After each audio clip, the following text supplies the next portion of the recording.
की देश को जरूरत है, क्योंकि जनगणना होगी तो आंकड़े आएंगे तो जो बजट दिया जा रहा है वो सही तरह से लोगों तक पहुंच पाएगा, उस बजट का लोगों को फायदा होगा। दूसरी बात, अयोध्या में 3 दिन तक पुलिस ने कार्रवाई नहीं की। इसका खामियाजा एक बेटी को अन्याय के रूप में उठाना पड़ा और मुख्यमंत्री जी यहां खड़े होकर राजनीतिक स्पीच में उस बेटी के अपमान का तमाशा बना रहे थे। ये बहुत दुखदाई है। साथ साथ कुंभ में जिनकी जान गई उनको मैं श्रद्धांजलि देता हूं और मुख्यमंत्री जी को आपके माध्यम से कहता हूं कि वो सूची दे दे तो मुआवजा सब लोगों तक पहुंच जाए। बहुत अच्छी बात है। एक आईना सर मुझे दिखाना है देश भर की सरकारों को। यही बागपत के एक बच्चे ने न्याय नहीं मिला सर, आत्महत्या कर ली पार्लियामेंट के सामने जितेंद्र ने। परभनी में बाबा साहब अम्बेडकर की स्टैचू तोड़ी गई सर। वहां सोमनाथ सरोवर सूर्यवंशी को पुलिस ने मार दिया सर। यहाँ पंजाब में सर अमृतसर में बाबा साहब अम्बेडकर की प्रतिमा पे किस तरह का अपमान किया गया। गोरखपुर में 2 दलित बच्चों की हत्या हुई सर। सूरत में एक दलित बच्ची को फीस ना चुका कारण अपमानित किया गया, उसने सुसाइड कर लिया सर। झुंझुनू में राजस्थान में एक बच्चे की पिटाई की गई मटकी छूने पे सर दोबारा। कठुआ जम्मू में सर एक नाबालिग बच्ची का सामूहिक बलात्कार किया गया सर। साथ साथ सहारनपुर में भूमाफियाओं ने शमशान की भूमि को देवबंद में सर जबरन कब्जा करने की कोशिश की, गोलीबारी की सर। आजमगढ़ में सूरज की हत्या सर हो गई है और पुलिस बचाने काम करे अपराधियों को। सर SC/ST को पहले जमीन मिलती थी पट्टों के रूप में, कहीं सरकार ने दी। उन जमीनों को पहले तो दबंगों ने कब्जा के रखा और अब उन जमीनों को सरकार भी छीन दी है सर। शहर में रहने वालों को SC/ST को आवासीय पट्टे दिए जाने चाहिए। आजादी के 75 साल भी घर नहीं है, बाद भी SC/ST के बच्चों को जो स्कॉलरशिप दी जाती थी, केंद्र और राज्य का आपसे विवाद है कि 60% आप दोगे 40 हम देंगे। इस चक्कर में कई बार स्कॉलरशिप सब नहीं समय पहुंचती, मानसिक प्रताड़ना होती है, स्कूल परेशान करते हैं, कॉलेज।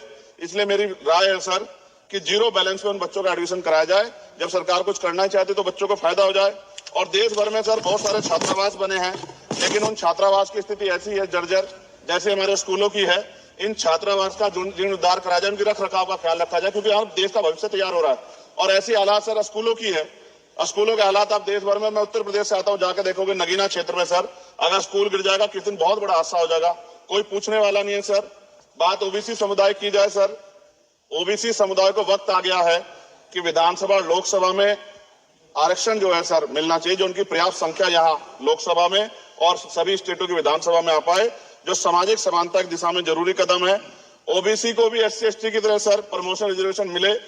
OBC आरक्षण में जोड़ा गया सर असंवैधानिक है, क्रीमी लेयर उसको खत्म किया जाए। सरकारी स्वायत्त संस्थानों में भी सरकारी विभाग के समतुल्य पदों को चिन्हित किया जाए तथा उनकी समतुल्यता स्थापित की जाए, ताकि इन संस्थानों में कार्यरत OBC कर्मचारियों के बच्चों को भी आरक्षण का लाभ मिल जाए।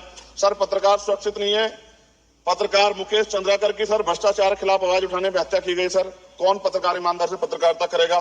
किसानों को MSP की कोई लीगल गारंटी नहीं। एक बड़े किसान है दल्लेवाल जी, 69 दिन से सर जीवन और मौत के बीच आमरण अनशन पे है कि अब तक किसी दिन उनकी जान चले जाए, सरकार को संज्ञान लेना चाहिए। सर माइनॉरिटी की बात करूंगा, धार्मिक आस्था की बात है, हम तो सभी का सम्मान करते हैं क्योंकि हमने शपथ ली है, हम संविधान को मानने वाले लोग हैं। लेकिन सर बड़ौत में भगवान आदित्यनाथ निर्वाण लड्डू पर्व के दौरान दुर्घटना हुई, 8 लोगों की जान चली गई, श्रद्धालुओं की 75 घायल है, सरकार ने संज्ञान नहीं लिया। अयोध्या की तरह उनको मुआवजा दे देते तो उनके मन में भी जो माइनॉरिटी है पीड़ा जो है वो खत्म हो जाती। न्यायालय द्वारा पारित आदेश के बावजूद जैन समाज को जैन महातीर्थ गिरनार जूनागढ़ गुजरात पे पूजा करने रोका जाए, जो उनके मौलिक अधिकार का उल्लंघन है सर। बरेली में सार्वजनिक रूप से हजरत पैगंबर मोहम्मद साहब के खिलाफ सार्वजनिक अपमानित गाने चलाए गए। क्या सर मुसलमानों की धार्मिक आस्था का सम्मान नहीं होना चाहिए? उनका भी तो आजादी में योगदान है। और इनको अपराधियों किसका संरक्षण है कि खुलेआम इतने इस तरह गाने बजा के अपमानित कर रहे हैं। संभल की हिंसा में सर 74 लोगों की गिरफ्तारी हुई है और वहां के मुस्लिम डर के साए में है। सरकार बेगुनाहों की गिरफ्तारी बंद करे। महाराष्ट्र में सर चंद्रपुर जिला पड़ता है, मैं भी गया था, तालुका चिमूर में ताडोबा फॉरेस्ट में संगरामगिरी पहाड़ पर बौद्ध स्थल है सर बहुत पुराना। वहां बौद्ध भिक्षु को सरकार बिजली नहीं देती, रास्ता नहीं देती और इतनी बुरी हालत में उनकी धार्मिक आस्था क्या है सर? तथागत बुद्ध के ज्ञान स्थली होने के कारण बोध गया में बौद्ध धर्म के अनुयायियों के लिए जो बहुत महत्वपूर्ण स्थल है सर, इस स्थल पर अवैध कब्जा हटवाकर बौद्ध धर्म के अनुयायियों को सौंपा जाए। उनमें बड़ी चिंता, देश विदेश से लोग आते हैं, तो यहाँ हमारे देश की छवि भी खराब हो रही है।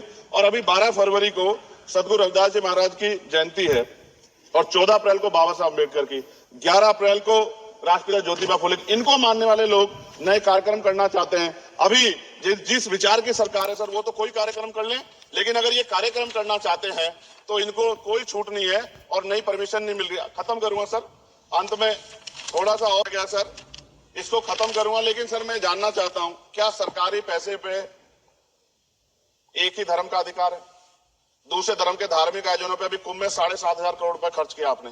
आप रविदास जयंती पे कितना खर्च करेंगे? आप 14 अप्रैल को डॉक्टर बाबा साहब अम्बेडकर जिनकी जय जयकार होती है, उन पे कितना खर्च करेंगे? और उनके विचारों को आगे बढ़ाने के लिए आप क्या सहयोग करेंगे? ये सवाल बहुत बड़ा है। और अंत में सर, मुझे आपसे आपके माध्यम से सरकार को कहना है सर, क्या इस देश से दलितों, मुसलमानों, पिछड़ों, आदिवासियों को निकाल देना चाहती है सरकार? जिस तरह से उनके अधिकारों को, स्कॉलरशिप को, उनकी पढ़ाई को, हेल्थ सिस्टम में कोई पैसा नहीं खर्च हो रहा है, क्या उनको निकाल के इस देश को ऐसा देश बनाना चाहते हैं जहां कुछ ही धर्म के लोग रहेंगे? सर मैं ये कहना चाहता हूं, देश सबका है, और अगर सरकार ये तय करके बैठ गई कि वो दलितों, मुसलमानों को, पिछड़ों को, आदिवासियों को निकाल देगी, तो सर ये संभव नहीं। इतनी बड़ी आबादी है, हम अम्बेडकरवादी लोग उनके पक्ष में खड़े हैं, क्योंकि हमने शपथ ली है कि हम हर व्यक्ति का संरक्षण करेंगे। और मैं आपके माध्यम से सरकार को चेतावनी के तौर पर कहना चाहता हूं, सरकार अपनी इस आदत में सुधार करे, वरना इसके परिणाम सड़कों में बहुत भारी होंगे। अगर मुसलमानों को, दलितों को आप लोग निकालने के बारे में सोचोगे और उनकी धार्मिक आस्था का अपमान करोगे, तो ये हम लोग किसी कीमत पर बर्दाश्त नहीं करेंगे। मैं आपका धन्यवाद करूंगा।